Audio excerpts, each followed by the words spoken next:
नमस्कार, मी केटी जोशी. बाळंतपण, गर्भारपण हा प्रत्येक स्त्रीच्या आयुष्यातला एक महत्त्वाचा टप्पा असतो.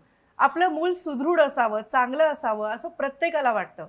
पण अनेकदा बाळाच्या जन्माच्या वेळेलाच त्याचं वजन कमी होतं आणि मग त्यामुळे पुढे जाऊन कुपोषण किंवा बुटकेपणा किंवा त्याच्याशी संबंधित अनेक समस्या निर्माण होतात. हे असं होऊ नये असं अनेकांना वाटत असतं आणि त्यासाठी खूप स्तरांवरून प्रयत्नही केले जात आहेत. एक महत्त्वाचं म्हणजे सक्षम आणि निरोगी समाजाची निर्मिती करण्यासाठी काम करत असलेल्या ICDSच्या माध्यमातून संस्थात्मक प्रसूती आणि बालकांमधल्या कुपोषण, बुटकेपणा तसंच जन्माच्या वेळेला कमी वजनाची समस्या अशा विविध समस्यांवर काय उपाययोजना करता येईल यासाठी काम केलं जातं आणि विविध उपक्रमही राबवले जातात. आज आपण याच विषयावर जाणून घेणार आहोत आणि त्यासाठी आपल्याबरोबर या कार्यक्रमात तज्ज्ञही सहभागी होणार आहेत. माझ्या सोबत असणार आहेत डॉक्टर अश्विनी देशमुख. डॉक्टर अश्विनी देशमुख या असिस्टंट प्राध्यापक आहेत.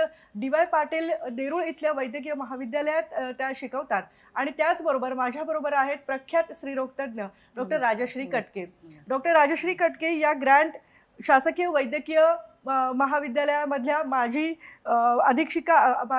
प्राध्यापिका आहेत आणि त्याचबरोबर कामा आणि अल्बेस रुग्णालयातल्या त्या माजी अधीक्षिकाही आहेत. त्याचबरोबर प्रत्यक्ष काम करणाऱ्या, प्रत्यक्ष फील्डवर काम करणाऱ्या काही अंगणवाडी पर्यवेक्षिका देखील आपल्या सोबत या कार्यक्रमामध्ये सहभागी होणार आहेत. कोणत्याही विभागाचं किंवा कोणत्याही उपक्रमाचं यश हे त्या विभागाचा जो प्रमुख असतो त्यांच्या कार्यतत्परतेवर अवलंबून असतं आणि सुदैवानं महिला आणि बालविकास विभागाला अत्यंत तत्पर आणि कुशल अशा मंत्री लाभलेल्या आहेत, आदिती वरदा सुनील तटकरे. आणि माननीय मंत्री महोदय देखील तंत्रज्ञानाच्या माध्यमातून आवर्जून या कार्यक्रमामध्ये सहभागी होणार आहेत. आपण चर्चेला सुरू करूयात. खूप महत्त्वाचा विषय आहे. आपण डॉक्टर राजश्री मॅडम पासून सुरुवात करूयात. मॅडम, संस्थात्मक प्रसूती म्हणजे नेमकं काय? नमस्कार सगळ्यांना. मी डॉक्टर राजश्री कटके, प्राध्यापक ग्रँड शासकीय वैद्यकीय महाविद्यालय मुंबई येथे कार्यरत आहे. तर संस्थात्मक म्हणजे आरोग्य संस्था म्हणजे हॉस्पिटलमध्ये होणारी जी डिलिव्हरी आहे. जर आपण इतिहास बघितला की प्रसूती दरम्यान म्हणजे आपण असं म्हणतो की आईचा प्रसूतीनंतरचा होणारा हा दुसरा जन्म असतो आणि त्याप्रमाणे तिच्या आरोग्याची काळजी घेणं. जर आपण खूप अगोदर काळात जर बघितलं तर खूप दाई डिलिव्हरी कंडक्ट करत होत्या, त्याच्यानंतर खूप सारे आजार व्हायचे आणि त्याच्यामध्ये माता ह्या दगावून जायच्या. तर याच्यासाठी काहीतरी आपल्याला जर कंट्रोल करायचं असेल तर त्याच्यासाठी आपण प्रसूतीसाठी जी संस्थेमध्ये किंवा हॉस्पिटलमध्ये डिलिव्हरी करायला पाहिजे, तर हा एक तो त्याचा कन्सेप्ट आहे. आणि हे अतिशय महत्त्वाचं आहे. जर आपल्या म्हणजे भारत देशाच्या शासनाने म्हणजे सार्वजनिक आरोग्य विभाग, मंत्रालय, फॅमिली वेलफेअर डिपार्टमेंट, दिल्ली महिला बाल कल्याण आणि त्याच्यानंतर वैद्यकीय शिक्षण आणि सामाजिक जे काही अवेअरनेस आहे, तर याच्यामधून हे इतके चांगले उपक्रम झालेले आहेत. जर आपण बघितलं की माता मृत्यू दर हा आपला 97वर आलाय की जो 113ला होता. म्हणजे आता 2020-22चं जर आपण बघितलं तर त्याचं जे आहे तर तो कमी कमी होत आहे. तर याचं श्रेय ह्याच्यासाठीच आहे की ह्या ज्या संस्थेमध्ये डिलिव्हरी होणं म्हणजे फक्त डिलिव्हरी व्हायची नाही आहे, तर संस्थेमध्ये जेव्हा तिला गर्भधारणा होते तेव्हा तिचं नोंदणी करणं फार महत्त्वाचं आहे. पहिल्या वेळेस पहिल्या 3 महिन्यामध्ये. त्याच्यानंतर कमीत कमी त्याच्यामध्ये 4 व्हिजिट्स असणं फार गरजेचं आहे आणि त्याच्यामध्ये खरं तर पहिल्या 3 महिन्यामध्ये 1-1 महिन्याला, त्याच्यानंतर 4 ते 7 महिन्यामध्ये 1-1 महिन्यामध्ये आणि पुढचे 8 ते 9 म्हणजे महिन्याचा जो तिसरा काळ आहे तर त्याच्यामध्ये 15 दिवसाला तिने जाऊन डॉक्टरांना सांगितलं पाहिजे. आता हे का गरजेचं आहे तर बऱ्याच ज्या गोष्टी आहेत की ज्याच्यामध्ये गर्भधारणेमध्ये सुलभ गर्भधारणा 9 महिन्यापर्यंत जाणं आणि त्याच्यामध्ये प्रसूती होणं, तर याच्यासाठी जे टप्पे दिलेले आहेत तर तिची चाचणी होणं खूप गरजेचं आहे. ती चाचणी तेव्हाच होते जसं तिचं आपल्याला वजन वाढते का नाही ते बघावं लागतं किंवा अतिरिक्त वजन वाढतं का ते बघावं लागेल. समजा बीपीचा त्रास असेल किंवा तिला खूप सूज येत असेल तर खूप वजन वाढेल, तर ते पण आपल्याला कामाचं नाहीये. पण कधी-कधी कमी वजन वाढतं, त्याच्यामुळे मूल पण कमी वजनाचं होऊ शकतं किंवा ह्याच्यामध्ये गुंतागुंतीच्या जे आजार आहेत, ब्लड प्रेशर वाढणं किंवा लोह कमी होणं, ज्याला आपण ॲनिमिया म्हणतो, किंवा तिला रक्तस्राव होणं, अशा ज्या सगळ्या गोष्टी आहेत, तर त्या टाळण्यासाठी फार महत्त्वाचं आहे. म्हणजे नोंदणी करणं खूप गरजेचं आहे, आवश्यक.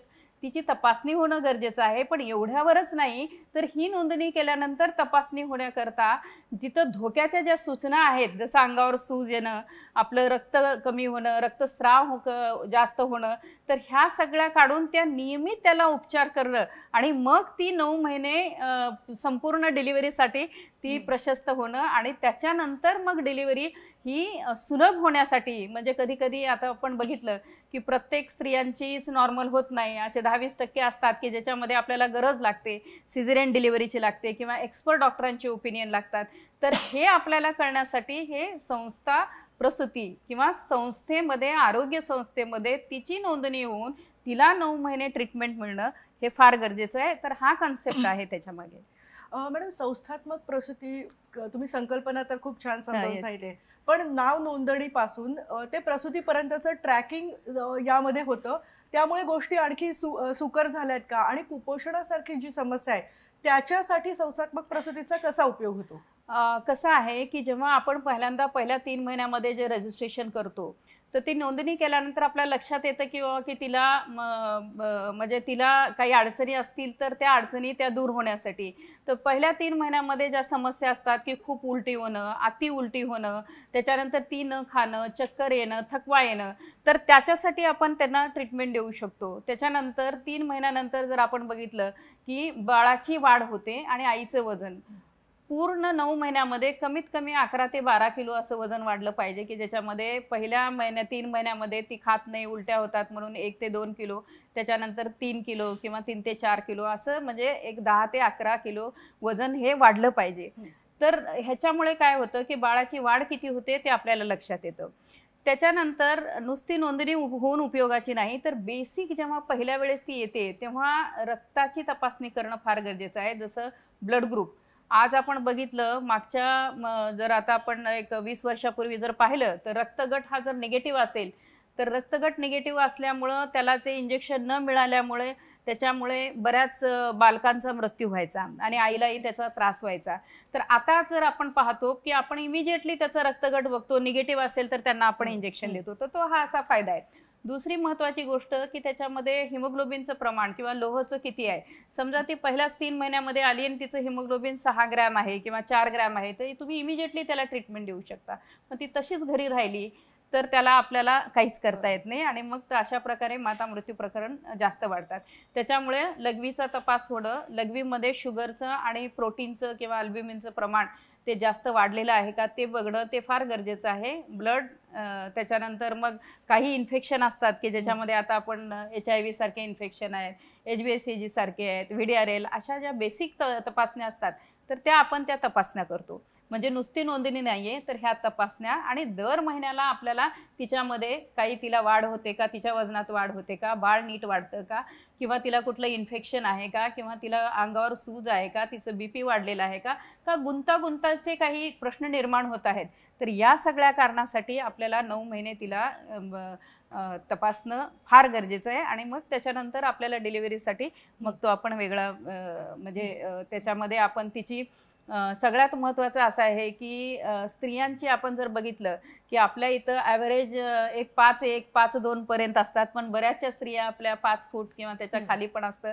तर पहिल्यांदा जेव्हा आपण नोंदणीमध्ये घेतो तेव्हा वजन घेतो आणि आपल्याकडे जी उंची असते ती घेतो. आता समजा ज्याची 5 फुटाच्या खाली आहे तर तिला जर डिलिव्हरी करायचं असेल तर तिची जी खालची जी जागा आहे ती जागेची तेवढी वाढ झालेली नसते किंवा ती जागा अपुरी पडते. त्यामुळे काय होतं की अशा वेळेस आपण तिला गुंतागुंतीच्या डिलिव्हरीमध्ये जाऊन त्याच्यामध्ये त्रास करून देण्यापेक्षा मग त्याच्यामध्ये आपण बघतो की ह्या मुलाला ही जागा जी खालची आहे ती डिलिव्हरीसाठी योग्य आहे का नाही किंवा ती पुरेशी आहे का नाही आणि मग त्यामध्ये आपण इमिजिएट तसं आपण डिसिजन घेऊ शकतो की जेणेकरून आईलाही त्रास होणार नाही आणि बाळालाही त्रास होणार नाही. अगदी सविस्तर खूप छान समजावून सांगितलं मॅडम तुम्ही. मला अश्विनी मॅडमला विचारायचं आहे, मॅडम कमी वजनाचं बाळ अनेकदा ऐकलं जातं, तर नेमकं कमी वजनाचं बाळ जन्माला येतं म्हणजे काय आणि जन्मानंतर त्याची कशी काळजी घेतली जाते, ते कसं वाढवलं जातं? नमस्ते, मी डॉक्टर अश्विनी देशमुख. सगळ्यात पहिल्यांदा कमी वजनाचं बाळ म्हणजे काय, तर याचं कट ऑफ आहे 2.5 किलो. 2.5 किलोपेक्षा कमी जर असेल तर आपण त्या बाळाला म्हणतो कमी वजनाचं बाळ. तर कमी वजनाचं बाळ असणं डेफिनेटली चांगलं नाही. टोटल प्रेग्नन्सीचा जो कालावधी असतो तो 37 ते 40 आठवडे. 37 आठवडे पूर्ण झाल्यानंतर बाळ कधी पण झालं तर बाळ सुदृढ असण्याचे चान्सेस जास्त असतात. तर 2.5 किलो वजनाचं बाळ किंवा त्याच्यापेक्षा कमी वजनाचं बाळ जेव्हा होतं त्याचं पहिलं रिझन असतं की अकाली प्रेग्नन्सी, अकाली डिलिव्हरी, प्रसूती. अकाली म्हणजे 37 आठवड्यांच्या आधी होणारी प्रसूती. त्याच्यानंतर असे बाळ होण्याचे आणखी बरेचसे रिझन्स असतात, बरेचसे कारणं असतात. आणखी महत्त्वाचं कारण म्हणजे जसं मॅडमनी हे केलं की आपल्या बऱ्याचशा ज्या महिला आहेत त्यांची जी उंची असते ती कमी असते. तर जेव्हा आई कमी हाईट असते, कमी बारीक असते आई, तेव्हा बाळ बारीक असण्याचे चान्सेस जास्त असतात. याचा अर्थ असा की आई आणि वडील त्यांचे जे काही अनुवंशिक गोष्टी असतात त्या पण येत असतात. तर कधी कधी आपण ह्या गोष्टी पण लक्षात घेतल्या पाहिजेत की 2.5 किलो वजनाचं बाळ नॉर्मल आहे की कमी आहे. तर त्याच्यासाठी बऱ्याचशा टेस्ट असतात, सोनोग्राफी, डॉपलर, आणि त्याच्यावरून आपण कन्क्लुजनला येऊ शकतो की ते बाळ नॉर्मल आहे की नाही आहे. आता 2.5 किलो वजनाचं बाळ, त्याच्यापेक्षा कमी वजनाचं बाळ जन्माला आल्यानंतर ते कमी वजनाचं आहे डेफिनेटली. त्याची काळजी कशी घ्यायची? असं जेव्हा बाळ असतं, सगळ्यात महत्त्वाची गोष्ट, प्रत्येक वेळी बाळाला काचेची पेटी लागते असं नाही. पण बाळाला हायपोथर्मिया म्हणजे बाळाचं जे तापमान असतं ते कधी कधी कमी जास्त होऊ शकतं. तर अशा बाळाला इन्क्युबेटर आणि याची गरज भासू शकते. त्याच्यानंतर अशा बाळाला सगळ्यात महत्त्वाची गोष्ट म्हणजे आईचं दूध, ज्याला म्हणतो आम्ही एक्सक्लुझिव्ह ब्रेस्ट फिडिंग. आईचं जे दूध असतं, स्तनपान, त्याच्यामध्ये बऱ्याचशा अँटीबॉडीज आणि सगळे विटामिन, सगळी जीवनसत्व जी त्या बाळाच्या वाढीसाठी पहिले 6 महिने लागतात, ती सगळी जीवनसत्व असतात. आणि ते आईचं दूध म्हणजे त्या बाळासाठी अमृत आहे.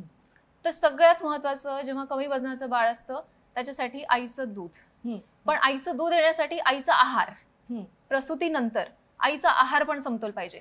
तर आणखी आपण जर पाठीमागे गेलं तर हे एक रिझन आहे, जेव्हा प्रसूतीच्या आधी आईचं जर न्यूट्रिशन प्रॉपर नसेल, असमतोल आहार जर असेल तर ते डिलिव्हरीनंतर, प्रसूतीनंतर कमी वजनाच्या बाळामध्ये रिफ्लेक्ट होतं. तर ते पण एक इम्पॉर्टंट गोष्ट आहे जी आपण लक्षात घेतली पाहिजे. त्याच्यानंतर अशा बाळाला संसर्ग, इन्फेक्शन्स होण्याचे चान्सेस जास्त असतात. तर त्यासाठी आपण त्या बाळाची जास्त काळजी घेतो, बरोबर. आणि त्या बाळाला प्रत्येक प्रयत्न केला पाहिजे की त्या बाळाला त्या संसर्गापासून वाचवलं पाहिजे. आणि स्तनपान फ्रिक्वेन्सी म्हणजे प्रत्येक वेळी एका ह्याच्यामध्ये जास्त दूध आईला जर येत नसेल तर वारंवार, जसं की आपण म्हणतो 1 तास 2 तास, प्रत्येक 2-2 तासाला आईला आपण सूचना दिल्या पाहिजे की बाळाला स्तनपान दिलं पाहिजे, जेणेकरून बाळाचं वजन वाढेल, जे प्रसूतीच्या आधी कमी होतं, प्रसूती झाल्यानंतर कमी होतं आणि ते रिकवर झालं पाहिजे. यालाच लागून एक प्रश्न आहे, कुपोषण म्हणजे बाळ कमी वजनाचं जर जन्मला तर ते कुपोषण आणि बुटकेपणा याचा काय संबंध आहे आणि कसा? कुपोषण हा आजार नाहीये बेसिकली. तर कुपोषण म्हणजे काय आपल्याला सगळ्यांना माहिती आहे. कुपोषण म्हणजे असंतुलित, असमतोल आणि अयोग्य आहार, त्याच्यामुळे जी काही जीवनसत्व डेफिशियन्सी म्हणजे उणीव होते शरीरामध्ये, आणि त्याच्यामुळे जे काही शरीराची वाढ खुंटते ते म्हणजे कुपोषण. तर कुपोषण प्रथमतः आजार नाहीये. तर बुटकेपणा आणि कुपोषण आपण याला कसं कोरिलेट करू शकतो? जेव्हा जीवनसत्वांची उणीव होते शरीरामध्ये तेव्हा पूर्ण बॉडीवरती इफेक्ट होतो आणि त्याच्यामुळे तो बुटकेपणा असतो, बरोबर. तर हे कोरिलेशन असं आहे, जीवनसत्वांची आणि प्रथिनांची उणीव शरीरामध्ये. आणि याच्यासाठी जसं मॅडमनी सांगितलं की प्रसूतीच्या पूर्वी जेव्हा मदर नोंदणी करते तेव्हा आईला जो काही आपण ॲडवाईस देतो न्यूट्रिशन बद्दल, बरोबर, की काय खाल्लं पाहिजे, काय खाल्लं नाही पाहिजे, तो सगळ्यात महत्त्वाचा आहे. अगदी आपल्या बरोबर आहेत तर काही अंगणवाडी पर्यवेक्षिका ज्या प्रत्यक्ष फील्डवर काम करतात. त्यांच्याकडनं आपण जाणून घेऊयात की त्यांचा अनुभव कसा आहे, कारण लोकांशी प्रत्यक्ष संवाद त्या साधतात. या सगळ्या गोष्टींबद्दल त्यांना माहिती आहे का, त्यांना लोकांचा प्रतिसाद कसा मिळतो आणि संस्थात्मक प्रसूतीबद्दल त्या लोकांना काय प्रकारे समजावून सांगतात. खरं तर संस्थात्मक प्रसूती ही मातेच्या आणि बालकाच्या आयुष्यातली एक अत्यावश्यक गरज आहे. आणि जेव्हा आम्ही अंगणवाडी मार्फत आमच्या सेविका जेव्हा याच्यासाठी प्रयत्न करत असतात, तेव्हा काही बरेचसे वेगवेगळी उदाहरणं आमच्या डोळ्यापुढे येत असतात, काही अडचणी येत असतात. जसं की संस्थात्मक प्रसूतीमध्ये येणारी अडचण म्हणजे गर्भधारणा ही त्या स्त्रीची किंवा त्या कुटुंबातली ही खूप वैयक्तिक आणि खाजगी बाब असते. त्यामुळे ती पटकन लगेचच शेअर केली जात नाही. तसंच त्या कुटुंबातलं वातावरण असेल, कुटुंबाची मानसिकता असेल, आर्थिक परिस्थिती असेल किंवा संस्थात्मक प्रसूतीविषयी त्यांच्या असलेल्या संकल्पना असतील, या सर्व बाबी त्याच्यामध्ये थोड्याशा अडचणीच्या ठरू शकतात. पण या सर्व अडचणींवर आमच्या सेविका आणि मदतनीस मात करतात आणि कार्यक्षेत्रामध्ये प्रत्येक गरोदर महिला ही जितक्या लवकर तिची संस्थेमध्ये नोंदणी होईल याच्याकडे त्या प्रकर्षाने लक्ष देत असतात आणि त्याच्यासाठी प्रयत्न करत असतात. कारण लवकरात लवकर गरोदर मातेची संस्थेमध्ये किंवा हॉस्पिटलमध्ये नोंदणी होणं हे खूप गरजेचं आहे. कारण लवकरात लवकर नोंदणी झाल्यानंतर ज्या आवश्यक आरोग्य सेवा आहेत, ज्या सुविधा आहेत त्या महिलांपर्यंत पोहोचण्यासाठी मदत होते आणि तिची पूर्ण गरोदरपणामधली जी देखभाल आहे ती अगदी योग्य पद्धतीने चालू होण्यास मदत होते. आणि जेव्हा संस्थात्मक प्रसूतीचा विषय येतो तेव्हा त्याच्यामध्ये इतर बाबींचाही समावेश होतो. जसं की कुटुंबाने हॉस्पिटलची केलेली निवड असेल किंवा कोणत्या हॉस्पिटलची निवड करायची आहे, त्याच्यासाठी काय पूर्वतयारी आवश्यक आहे त्या कुटुंबाला करण्याची. त्याच्यामध्ये वेगवेगळ्या बाबी येतात. ते म्हणजे हॉस्पिटलची निवड असेल, त्या कुटुंबाने केलेली आर्थिक व्यवस्था असेल किंवा इमर्जन्सीला काही अडचणी आला तर त्याच्यासाठी वाहनाची केलेली सोय असेल, या सर्व बाबींचा त्याच्यामध्ये समावेश होतो. आणि याच्यासाठी आमच्या सेविका त्या कुटुंबाला योग्य मार्गदर्शन करतात, जेणेकरून ते कुटुंब या सर्व बाबींची योग्य नियोजन करून ठेवेल, योग्य व्यवस्थापन करून ठेवेल. जेव्हा प्रसूतीच्या वेळी काही अडचणी आल्या तर असं हॉस्पिटल निवडलं जातं त्या कुटुंबाकडून की जिथे सर्व सुविधा इमर्जन्सीसाठीच्या उपलब्ध असतील, वाहनाची सोय केलेली असेल. आणि ह्या छोट्या छोट्या गोष्टी आहेत खूप, पण त्या क्षणाला त्या खूप महत्त्वाच्या आहेत. आणि या छोट्या छोट्या गोष्टींमध्ये सेविकांकडून खूप लक्ष दिलं जातं आणि संस्थात्मक प्रसूतीसाठी प्रयत्न केले जातात. तसंच अंगणवाडी मार्फत दर महिन्याला सामुदायिक विकास कार्यक्रमाचं आयोजन केलं जातं. त्याच्यामध्ये मातांनी लवकरात लवकर नाव नोंदणी करावी याच्यासाठी त्यांना प्रोत्साहित केलं जातं. आणि गरोदर मातेची नोंदणी हा उपक्रम देखील अंगणवाडीमध्ये राबवला जातो, जेणेकरून कुटुंबाने लवकरात लवकर गर्भधारणेची नोंद करावी. हा एक महत्त्वाचा मुद्दा आहे त्याच्यामध्ये. आणि संस्थात्मक प्रसूती हा कुपोषण मुक्त समाज किंवा कुपोषण मुक्त महाराष्ट्रात कडे वाटचाल करण्याचं पहिलं पाऊल ठरेल असं मला वाटतं. माझं नाव सुखदा अभय पाराशरे, पर्यवेक्षिका, इगतपुरी प्रकल्प, धामणगाव बीड. माझ्याकडे एकूण 51 अंगणवाड्या आहेत सध्या. तर आम्ही अंगणवाडीमध्ये अर्ली रजिस्ट्रेशन करतो, त्यामध्ये 12 आठवड्याच्या आत गरोदर मातेची नोंदणी करतो.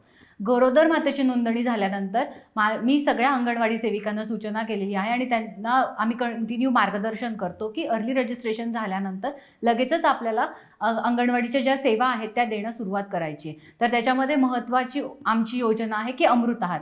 तर पेसा क्षेत्रामध्ये माझ्याकडे एकूण 15 अंगणवाड्या आहेत, ज्याच्यामध्ये आम्ही अमृत आहार योजना ही राबवत असतो, ज्याच्यामध्ये गरोदर मातेला आम्ही चौरस आहाराचं मार्गदर्शन करतो आणि अंगणवाडीमध्ये एक वेळचं जेवणही देतो. याच्यासाठी शासनामार्फत 45 रुपयांची तरतूद केलेली आहे. याच्यामध्ये गरोदर मातेला वरण, भात, भाजी, पोळी आणि एक शेंगादाण्याचा लाडू, केळ किंवा जर ती नॉनव्हेज खात असेल तर अंड असा चौरस आहार दिला जातो. या आहारामध्ये मधून तिला आम्ही एकत्र गरोदर माता एकत्र येतात आणि जेवण करतात. कधी कधी गरोदर माता त्यांच्यासोबत येताना भाजी पण घेऊन येतात, जी एकमेकांमध्ये शेअर होते आणि हसत खेळत आनंदाने जेवणही होतं. ही एक शासनाची खूप चांगली योजना आम्ही अंगणवाडीत राबवत असतो. त्याचबरोबर आम्ही गरोदर मातेंच्या सगळ्या तपासण्या व्यवस्थित 4 तपासण्या असतात त्या होत आहेत की नाही त्या बघतो. गृहभेटीच्या माध्यमातून ANM, आशा, अंगणवाडी सेविका आणि मी स्वतः आम्ही गृहभेट देतो. गरोदर मातांना गृहभेटीतून मार्गदर्शन करतो. जर गरोदर मातेला काही अडचण असेल, तिच्या पायावर सूज असेल तर वेळोवेळी आम्ही त्यांना संदर्भ सेवा देखील देतो. गरोदर मातांच्या वजनाची वाढ व्यवस्थित होते आहे की नाही यासाठी अंगणवाडी सेविका दर महिन्याला त्यांचं वजन घेत असतात. तर वजन सुरुवातीला कमी वाढत असतं कारण सुरुवातीला त्यांना उलट्या मळमळ होत असते, पण शेवटचे जे 7, 8 आणि 9 या 3 महिन्यांमध्ये गरोदर मातेचे साधारण 1.5 ते 2 किलो वजन वाढणं अपेक्षित आहे. यासाठी आम्ही प्रामुख्याने विशेष काळजी घेतो. तर ज्याच्यामध्ये आम्ही -9 to 24 मंथ म्हणजे गरोदरपणाचे 9 महिने आणि बाळ 2 वर्षाचं पूर्ण होईपर्यंत विशेष आम्ही लक्ष देतो. त्याच्यामध्ये बाळा म्हणजे गरोदर मातेची नोंदणी, तिचं व्यवस्थित लसीकरण, तिची वजन वाढ, गरोदर मातेचं संस्थात्मक प्रसूती झाल्यानंतर अर्ध्या तासाच्या आत स्तनपान आणि 6 महिने निव्वळ प्रभावी स्तनपान होतं आहे. याच्यासाठी आम्ही प्रामुख्याने काळजी घेतो, गृहभेट देतो आणि जर कुठे अडचण असेल तर संदर्भ सेवा देखील देतो. याच्यासाठी आशा आणि ANM अगदी तत्परतेने काम करत असतात. आम्ही कंटिन्यू आशा आणि अंगणवाडी सेविकांना मार्गदर्शन करत असतो. त्यांच्या मीटिंग्स आमच्याकडे एकत्र PHC लेवलवरती होतात आणि जिच्यामध्ये काही गरोदर माता असतात की ज्यांना काही कॉम्प्लिकेशन्स आहेत, कधी जुळे अपत्य असतात. आता आमच्याकडे एक तिळं अपत्य पण जन्माला आलं, 3 बाळं एका वेळी जन्माला आले आणि अगदी सुखरूप प्रसूती झाली आणि बाळंही व्यवस्थित आहेत. अशा काही जर कॉम्प्लिकेटेड केसेस असतील तर त्यासुद्धा आम्ही आमच्या वरिष्ठ डॉक्टरांना तिथल्या तिथे डिस्कस होतात आणि त्याच्यावरती संदर्भ सेवा देखील दिली जाते. आमच्याकडे गरोदर मातांना व्यवस्थित सेवा दिल्या जातात. त्यानंतर आमच्याकडे आत्ताच एक केस आहे की ज्याच्यामध्ये 4 किलोचं बाळ जन्माला आलेलं आहे. बऱ्यापैकी जी बाळं आहेत ती 2.5 किलो ते 3 किलोच्या दरम्यान जन्माला आलेली आहेत. याच्यासाठी आम्ही विशेष प्रयत्न करतो, ज्याच्यामध्ये IFA टॅबलेट व्यवस्थित गरोदर माता घेतीये का, त्याच्यानंतर ती व्यवस्थित आहार घेते आहे का आणि त्याच्यासाठी आम्ही कुटुंबाची पण मदत घेतो. तर त्याच्यासाठी तिची सासू, तिचे मिस्टर या सगळ्यांना सुद्धा आम्ही गरोदर माता कशी आनंदी राहील आणि तिचं व्यवस्थित पोषण कसं होईल यासाठी प्रयत्न करत असतो. नमस्कार, मी सविता सांगळे, ICDS पर्यवेक्षिका, रायगड जिल्हा परिषद, पनवेल ग्रामीण प्रकल्प. संस्थात्मक प्रसूतीसाठी महिला बाल कल्याण विभागामार्फत विविध योजना राबवल्या जात आहेत. तसेच ग्रामीण भागामध्ये शासकीय दवाखान्यांमध्ये सुद्धा आता सुविधा उपलब्ध होत आहेत. तसेच डॉक्टर आणि इतर कर्मचारीसुद्धा निवासी राहत असल्याकारणाने महिलांना आता दवाखान्यामध्ये प्रसूती करण्यासंदर्भात काही अडचण येत नाही आणि त्यासाठी त्या निर्धास्तपणे दवाखान्यामध्ये जाऊन डिलिव्हरी करण्यासाठी तयार होत आहेत. तसेच अंगणवाडी ताईंकडनं जनजागृती केली जात आहे. तसेच महिलांना याबद्दल माहिती दिली जात आहे की दवाखान्यामध्ये प्रसूती करणं हे त्यांच्यासाठी आणि त्यांच्या बाळासाठी किती लाभदायक आहे. कारण घरी जर का प्रसूती केली तर गुंतागुंतीची जेव्हा स्थिती येते तेव्हा मातामृत्यू किंवा बालमृत्यू होण्याची भीती असते. तसेच गर्भावस्थेमध्ये जेव्हा डिलिव्हरी ॲनिमिया असेल किंवा इतर कोणती गोष्ट असेल, HB जास्त झाला असेल किंवा काही गुंतागुंत झाली तर घरी आपल्याला प्रसूती केली तर त्या मातेला आणि बाळाला पूर्ण जीवाला जाण्याचा धोका किंवा आपण तिथून दवाखान्यामध्ये नेईपर्यंतसुद्धा काही वेळेस प्रॉब्लेम येऊ शकतो. आम्ही महिलांमध्ये 108 या टोल फ्री नंबरबद्दल पण जनजागृती केली आहे, जी की ॲम्ब्युलन्सचा टोल फ्री क्रमांक आहे जो की मोफत असतो आणि जर का काही संदर्भ सेवा द्यायची असेल तर त्यामार्फत आपल्याला महिलांना दवाखान्यामध्ये सुद्धा पोहोचवता येऊ शकतं. तर ग्रामीण भागामध्ये खूप प्रमाण वाढलं आहे संस्थात्मक प्रसूतीसाठी. आम्ही घरी प्रसूतीसाठी महिलांना ज्या गोष्टीबद्दल सांगितलं आहे त्यामुळे त्या महिला आणि त्यासोबतच त्यांच्या घरातील जी लोकं आहेत त्यांनासुद्धा याबद्दल आम्ही जागृती करून दिलेली आहे. त्यामुळे महिलांचे प्रमाण प्रसूतीचे दवाखान्यामध्ये वाढले आहे आणि असे 100% होण्यासाठी आम्ही सर्वजण प्रयत्नशील आहोत. ते आपण आता वळणार आहोत माननीय मंत्री महोदया आदिती तटकरे यांच्याकडे. त्या प्रत्यक्ष फील्डवर जाऊनही अनेकदा प्रश्नांची सोडवणूक करत असतात, प्रश्न समजून घेत असतात. त्यामुळे त्यांच्याकडनं देखील आपण काही या विषयावरची अनमोल माहिती घेणार आहोत. एक महत्त्वाचं म्हणजे कुपोषण किंवा बुटकेपणा कमी करण्यासाठी तुमच्या विभागाकडनं अनेक उपाययोजना राबवण्यात येत आहेत आणि त्याबद्दलची माहिती आम्हाला तुमच्याकडून घ्यायला आवडेल. महिला व बालविकास विभागाअंतर्गत कुपोषण असेल किंवा लहान मुलांचं संगोपन असेल यावर अधिक भर विभाग म्हणून देण्याचा आम्ही प्रयत्न करतो. खासकर कुपोषणासाठी कुपोषणमुक्त महाराष्ट्र करण्याचं उद्दिष्ट विभाग हे समोर ठेवत असताना त्यांना वेगवेगळ्या योजनांचा लाभ असेल, ॲडिशनल न्यूट्रिशन व्हॅल्यूचं फूड असेल, पोषण आहार असेल, सुखा आहार असेल, म्हणजे THR असेल किंवा घरपोच शिजवलेला आहार असेल, ह्या सगळ्या गोष्टीकडे अधिक प्राधान्य दिलं जातं. आणि कुपोषणावर मात करत असताना ही फक्त त्या बालकाच्या आरोग्यावर लक्ष केंद्रित न करता माता ज्या वेळेला गरोदर असते त्याच वेळेला ती माता जर सुदृढ असली तर तिचं होणारं बालकसुद्धा सुदृढ होईल. त्याच्यामुळे कुपोषण हा फक्त ते बालक जन्माला आल्यानंतर त्या बालकाशी निगडीत फक्त मर्यादित विषय नसून आईचं आरोग्य हेही तितकंच महत्त्वाचं आहे. त्याच्यामुळे आई गरोदर असताना त्या 9 महिन्यामध्ये तिचा आहार, तिच्या अवतीभोवतीचं वातावरण हेही तितकंच महत्त्वाचं असतं. आणि म्हणूनच अंगणवाडी सेविका आणि मदतनीस यांच्या माध्यमातून त्यांना गरोदर झाल्याच्या पहिल्या महिन्यापासूनच आहारासंदर्भातली माहिती, त्याचबरोबर गरोदरपणामध्ये काय गोष्टी केल्या पाहिजेत, काही नाही केल्या पाहिजेत, इन्स्टिट्यूशनल डिलिव्हरी म्हणजे संस्थात्मक प्रसूतीची माहिती, त्याचबरोबर बाळ जन्माला आल्यानंतर आईच्या दुधाचं महत्त्व, ह्या सगळ्या गोष्टी या त्यांच्यापर्यंत पोचवण्यासाठी महिला व बालविकास विभाग, आरोग्य विभाग आणि शालेय विभागासोबत संलग्न राहून काम करण्याचा प्रयत्न करतो. आणि म्हणूनच कुपोषणमुक्त महाराष्ट्र करणं हे एक उद्दिष्ट महिला व बालविकास अधिक प्रमाणामध्ये राबवण्याचा प्रयत्न करत आहे. महिला आणि बालविकास विभाग अत्यंत चांगल्या अशा उपाययोजना राबवत आहेत आणि त्या लोकांपर्यंत पोहोचवण्याचा प्रयत्न देखील केला जातोय. पण संस्थात्मक प्रसूतीच्या आग्रहामुळे गरोदर असण्यापासून प्रसूती दरम्यान ते त्यानंतर होत असलेल्या धोक्यांपासून बचाव करता येणं मात्र शक्य झालंय. ही खूप महत्त्वाची बाब आहे आणि यामध्ये लोकांचा सहभाग वाढावा म्हणून वारंवार प्रयत्न केले जात आहेत. हे प्रयत्न कशा प्रकारचे आहेत? खरं तर गरोदर मातांचं एकंदर आरोग्य असेल किंवा प्रसूती संस्थात्मक प्रसूती वाढावी, त्याचबरोबर त्यांना चांगल्या पद्धतीनं त्यांच्या बालकांना संगोपन करता यावं, या दृष्टिकोनातून महिला व बालविकास विभाग, आरोग्य विभाग संलग्न राहून अशा अनेक योजना आहेत. खासकर राष्ट्रीय ग्रामीण आरोग्य योजना असेल, त्याचबरोबर आपली जननी सुरक्षा योजना असेल, ह्या योजना अतिशय चांगल्या पद्धतीनं ग्रामीण भागामध्ये राबवणं महिला व बालविकास विभाग आणि आरोग्य विभाग, शालेय शिक्षण विभाग यांनी एकमेकांसोबत समन्वय साधून काम करणं, ह्या गोष्टीकडे अधिक भर देण्याचा आमचा प्रयत्न आहे. त्याचबरोबर ग्रामीण रुग्णालय, शासकीय रुग्णालय याच्यामध्ये चाइल्ड फ्रेंडली वातावरण तयार करणं. साधारणपणे प्रसूती ज्या वेळेला एका महिलेची होते त्यावेळेला किमान 24 तास म्हणजे बाळाला पहिलं दूध जिथपर्यंत ती माता ही देत नाही तिथपर्यंत तिचा डिस्चार्ज म्हणजे तिला प्रसूतीला ॲडमिट केल्यापासून तिचा डिस्चार्ज हा जो कालावधी आहे याच्यामध्ये कुठे ना कुठेतरी ग्रामीण रुग्णालय असतील आणि आपल्या ज्या ग्रामीण सुविधा आहेत, प्राथमिक आरोग्य केंद्र आहेत, या सगळ्या ह्याच्यामध्ये त्या गोष्टींवर भर देण्याच्या दृष्टिकोनातून आम्ही अधिकाधिक कार्यरत राहण्याचा प्रयत्न करतोय. त्याच्यामुळे महिलांचं आरोग्य हे महिला व बालविकास विभाग आणि त्याचबरोबर आरोग्य विभाग हे ज्या वेळेला एकत्रितपणाने त्यासाठी प्रयत्न करतील त्याच वेळेला आपण इन्स्टिट्यूशनल डिलिव्हरी म्हणजे संस्थात्मक प्रसूती जी आहे ही अधिकाधिक त्याला वाढवू शकणार आहोत.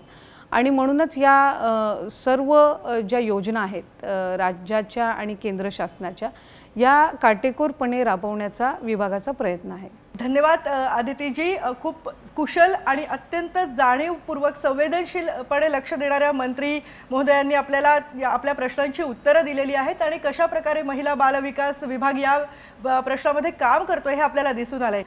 मला डॉक्टर राजश्री यांना प्रश्न विचारायचा आहे. मॅडम, रोज तुम्ही अशा असंख्य केसेस बघत असाल की ज्या वेळेला प्रसूतीच्या वेळेला अडचणी येतात किंवा कुपोषणाच्या समस्या उद्भवतात, संस्थात्मक प्रसूतीचं प्रमाण वाढत चाललंय का आणि त्याचा नेमका काय प्रभाव तुम्हाला दिसतोय? हो, अतिशय चांगला प्रश्न आहे हा. खरं तर संस्थात्मक प्रसूती म्हणजे आजकाल खूप सामाजिक त्याचं अवेअरनेस झालेलं आहे की म्हणजे आज आपण बघितलं की ग्रामीण भागामध्ये आपल्या आशा वर्कर्स आहेत, अंगणवाडी सेविका आहेत आणि खालच्या म्हणजे सब सेंटरपासून ते सेंटरपर्यंत गावाच्या गावामध्ये जाऊन कम्युनिटी बेस्ड फॅसिलिटी आपण ज्याला म्हणतो की म्हणजे त्या स्वतः जातात, घरामध्ये बघतात, त्यांचं ते प्रेग्नंट कोणी आहे का, त्याच्यानंतर त्यांना काही त्रास होतो का. तर हा एक फार महत्त्वाचा आहे. कारण कसं आहे की आपल्याकडे सगळं आहे, आपल्याकडे हॉस्पिटल्स आहेत, पण त्यांना कळलं पाहिजे की जे खालच्या म्हणजे तळागाळातल्या जी लोक आहेत किंवा रिमोट प्लेसेसमध्ये आहेत तर त्यांना हे माहिती देणं आपल्या आशा वर्कर्स खूप चांगल्या पद्धतीने करतात. मग ते सब सेंटर असेल, PSC असेल, मग त्याच्यानंतर ज्या गुंतागुंतीच्या ज्या केसेस आहेत तर त्या ते पुढे RH ला पाठवतात. तर ते आपलं राष्ट्रीय ग्रामीण आरोग्य अभियान ज्याला आपण NRH म्हणतो, म्हणजे गव्हर्नमेंट ऑफ इंडियाने अतिशय चांगल्या पद्धतीने ते राबवण्यात आलेलं आहे. आज जर आपण इफेक्ट बघतो, जर म्हणजे माताचा जो मृत्यूदर कमी झालेला आहे आणि बाल मृत्यूदर पण जो कमी होतो की त्याचा इम्पॅक्ट खूप महत्त्वाचा आहे. पण याच्याही पुढे जाऊन आपल्याकडे जननी सुरक्षा योजना, जननी शिशु सुरक्षा योजना ह्या अतिशय चांगल्या योजना आहेत. आणि सगळ्यात महत्त्वाचं जे आहे की जेव्हा गर्भधारणा होते अगोदर आपण की म्हणजे जोखमीच्या डिलिव्हरीकडे आपण हॉस्पिटलला जायचो, पण आता इतका अवेअरनेस झालेला आहे की गर्भधारणा होण्यापूर्वी आपल्याकडे लोक येतात आणि विचारतात की आमचं सगळं आरोग्य चांगलं आहे का. तर सगळ्यात महत्त्वाचं मला इथं सांगू इच्छिते की ज्या तरुण मुली आहेत किंवा मुलं आहेत की त्यांनी आपलं आरोग्य जपलं पाहिजे. ते सक्षम स्नायू आणि सगळं व्यवस्थित जर समजा असेल आणि त्यांना कुठले आजार जरी असतील, जर समजा आजकाल डायबिटीस बैठे काम आहे, स्थूलपणा आहे किंवा खूप स्ट्रेस आहे असं, तर त्या सगळ्या ह्याच्यामध्ये जर काही BP असेल, डायबिटीस असेल तर त्याची ट्रीटमेंट घेऊन मग तुम्ही प्लॅन करू शकता प्रेग्नन्सी. ते एक महत्त्वाचं आहे. दुसरं जे महत्त्वाचं आहे की याच्यानंतर आपण आता सगळ्या टेस्ट पाहिल्या, पण आहाराच्या ह्याच्यामध्ये जे आपण म्हणतो गरोदर स्त्रियांसाठी की आपलं संतुलित आहारामध्ये त्याच्यामध्ये एक जर आपण ताट घेतलं तर त्या ताटामध्ये जवळजवळ 50% तरी प्रथिने पाहिजेत, त्याच्यानंतर कार्बोहायड्रेट पाहिजेत आणि पिष्टमय पदार्थ, त्याच्यानंतर दूध, ताक, त्याच्यानंतर अंडी, कोणी मांसाहारी असेल तर त्या गोष्टी. पण सगळ्यात महत्त्वाचं जे आहे लोहयुक्त पदार्थ असणं खूप गरजेचं आहे. म्हणजे हिरव्या पालेभाज्या, पालक आहे, मेथी आहे, त्याच्यानंतर गाजर आहे, बीटरूट आहे, तुम्ही डेट्स खजूर खाऊ शकत असाल तर ते खजूर आहे. त्याच्यामध्ये सीझनमध्ये येणाऱ्या सर्व पालेभाज्या आणि सर्व फळं तुम्हाला शक्य असेल तेवढं आपण ते खाल्लं पाहिजे. ही झाली आपली एक शारीरिक. पण त्याच्याबरोबर शारीरिक अवस्थेबरोबर मानसिक अवस्था चांगली असणं फार गरजेचं आहे की ज्याच्यामध्ये आज आपण पाहतो की म्हणजे ताणतणावाचं. त्याच्यामुळे मला असं वाटतं की याच्यात मी सांगू इच्छिते की जेव्हा आई म्हणजे ती माता प्रेग्नंट असते तेव्हा घरातलं वातावरण अतिशय शांत, चांगलं, आल्हाददायी असलं पाहिजे. तिचं मन आनंदी असलं पाहिजे. तिने तिचे छंद जोपासले पाहिजेत. तिला जे चांगलं वाचता येतं ते तिने वाचलं पाहिजे.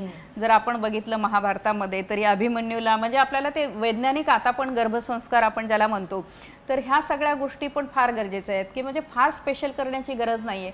पण तुम्हाला जे आवडतं आहे ते पुस्तकं वाचा, धार्मिक ग्रंथ वाचा, तुमचे छंद जोपासा, तुमचं मन प्रफुल्लित ठेवा. कारण जेव्हा ती माता बनते तेव्हा ती एकटी नसते, तर तिच्या उदरामध्ये, तिच्या गर्भाशयामध्ये एक बाळ वाढत असतं. त्याच्यामुळे आपल्या सगळ्यांची जबाबदारी असते. जशी सामाजिक जबाबदारी आहे की तिला सगळ्या सोयी देणं, तसं कुटुंबामध्ये पण जबाबदारी आहे की तिच्याकडे तिच्या पतीने लक्ष देणं, घरातल्या मेंबर्सनी लक्ष देणं.